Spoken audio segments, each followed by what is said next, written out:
বাবলু, তুমি ভুলে গেছো ওই যে কারমা গ্রুপে আমরা ডোনেশনের জন্য আবেদন করেছিলাম না, জমে যাচ্ছি। আর শুনতে আসছে নাকি সেটা ছাড়া আছে। বন্ধুরা, দুনিয়া টাকার গোলাম ওয়েব সিরিজের বর্তমান পরিস্থিতিতে যদি সবচেয়ে বড় কোনো ট্র্যাজেডি বা টার্নিং পয়েন্ট থেকে থাকে তবে তা হচ্ছে রিশাদ। যে রিশাদ এতদিন ক্ষমতার দম্ভে টাকার গরমে সবাইকে হাতের পুতুল ভাবত, 12 নম্বর পর্বে এসে তার অহংকার যেন এক নিমিষেই ধূলিসাৎ হয়ে গেছে। গোলামের সুইস ব্যাংকের কোটি কোটি টাকা হাতিয়ে নেওয়ার জন্য সে যখন চাপ দিল তখন ভুল পাসওয়ার্ডের কারণে সব টাকা চলে গেল দাউদ খানের অ্যাকাউন্টে। রিশাদ 1 টাকাও ছুঁতে পেল না।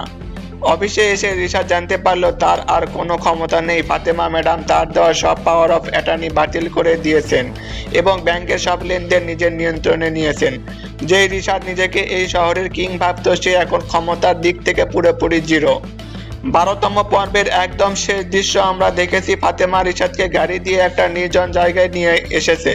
রিশাদ ভাবছে সে হয়তো ফাতেমাকে ভয় দেখিয়ে নিজের নিয়ন্ত্রণে রাখছে, কিন্তু আসল সত্য হলো ফাতেমা অলরেডি তার বডিগার্ড এবং বিশ্বস্ত লোকদের নিয়ে রিশাদকে ঘেরাও করা শখ করে কষে ফেলেছে। আগামী পর্বে এই নির্জন জায়গাতেই রিশাদকে তার জীবনের সবচেয়ে বড় শিক্ষাটা পেতে হবে। ক্ষমতা ও টাকা হারানোর পর এবার হয়তো সে শারীরিকভাবেও ফাতেমার লোকদের কাছে চরম মার খাবে। টাকা যেহেতু দাউদ খানের অ্যাকাউন্টে চলে গেছে, তাই রিশাদ সহজে হাল ছাড়বে না।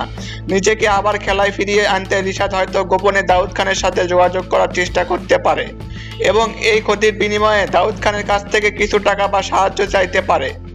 টিকে থাকার জন্য রিশাদ আরো বেশি নোংরা ও অন্ধকার জগতে পা বাড়াবে। রিশাদের এই পতনের হাওয়া খুব দ্রুত ঋতুদের বাড়িতেও পৌঁছাবে।